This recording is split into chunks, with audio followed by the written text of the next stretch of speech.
ඔබ වහන්සේගේ ශ්‍රී පායුග්මයට මම සේතුවක් වෙම්වා. මතු ලොවතුරා පුතුව සියලු සත්වයන් සංසාර සාගරයෙන් ගොඩලන්නටද සේතුවක් වෙම්වා. මහණෙනි, මට ජීවිතය පුදාහොත් මේ ධානලාභී තපස්සී පුරුෂයා දස පාරමිතා පුරා සාරා සංඛ්‍ය කල්පලක්ෂයකින් මතු ගෞතම නම් බුදුවන්නේය.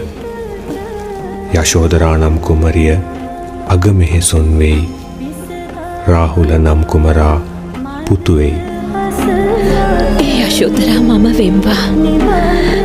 ඒ රාහුල මාතාව මම වෙම්වා.